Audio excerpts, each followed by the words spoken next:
بسم الله الرحمن الرحيم.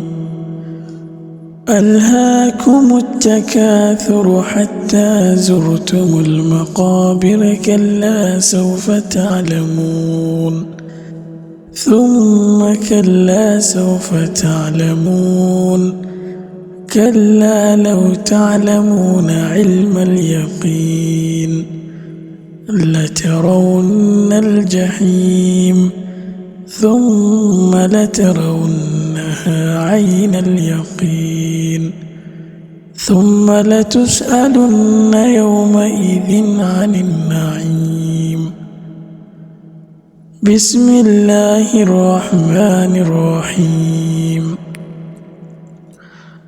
القارعة ما القارعة وما أدراك ما القارعة، يوم يكون الناس كالفراش المبثوث وتكون الجبال كالعهن المنفوش، فأما من ثقلت موازينه فهو في عيشة راضية، وأما من خفت موازينه فأمه هاوية، وما أدراك ما هي، نار حامية.